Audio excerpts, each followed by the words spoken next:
I'm so glad you're watching this video. That means you've made it past our disclosures and our warnings, and we actually purposely tried to scare you because we want you to understand that there really is a big upside to this, but we don't want you getting in right for the upside. We want you to fully understand what you're getting into before flipping these houses. You can make a lot of money flipping homes, yes. What's more importantly is you can fund that big why that we've already been talking about. We're gonna give you just one example here of a house that we did really well on. It was on Locust Street here in Green Bay. When we bought it, we actually were not able to see the inside of the property, so we took a lot of risk on this one. And the property was overgrown. There was trees overgrown over the front of the house. There was branches and things climbing up the sides of the home.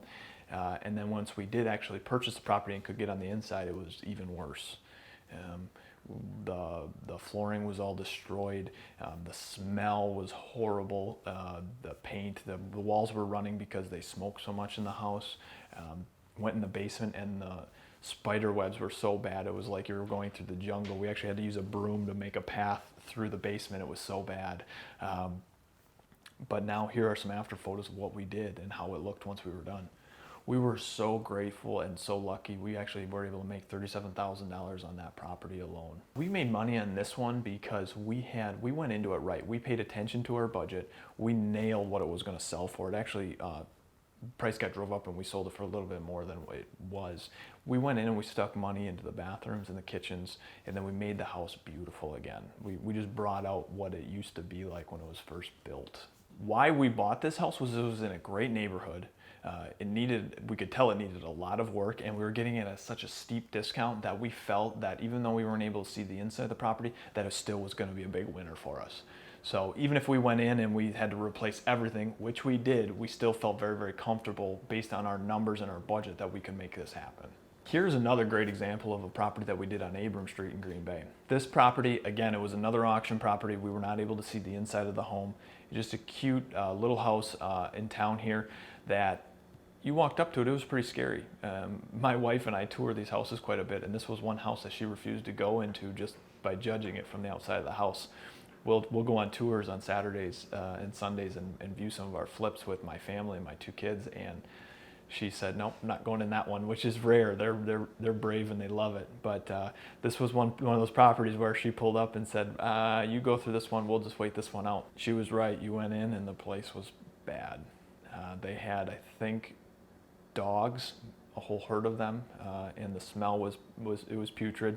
But we got in there and we cleaned it up, and it turned out to look something like this. And these after photos, they did an amazing job. The contractors did great. We were blessed enough on that one to bank over $27,000. We got everything out of the house. We didn't demo the walls, but we took out the carpet, we took out the flooring, we took out all the tile work, we took out all the kitchen cabinets, we completely gutted the bathrooms and the kitchen, and we were essentially dealing with a house that basically just had drywall and no trim and nothing.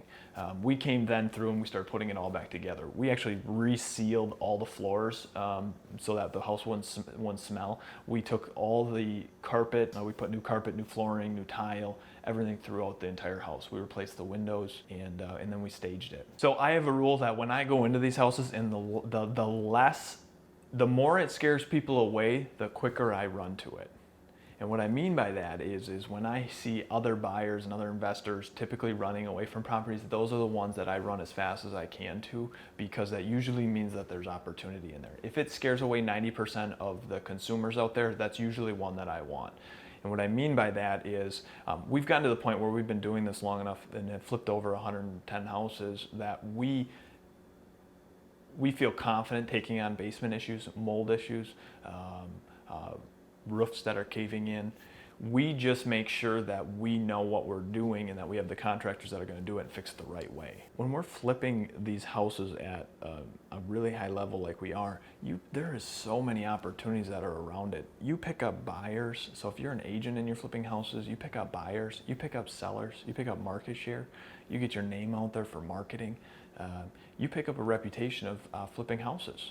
People bring you opportunities that you wouldn't even know about just because they know that this is what you do. So not only are you helping fund your big life and your big why, but you have other people out there helping you just as well. I can't explain how good of a feeling it is to take something that everybody else ignored, everybody else thought was ugly, that smelled, and that was just this horrible eyesore in the neighborhood, and then coming in and renovating it and giving it new life and having an impact on the neighborhood and the people that buy it. You can't explain how rewarding it is. And then to be able to make money after doing all that, it's a pretty rewarding experience. I hope you all get to enjoy the same.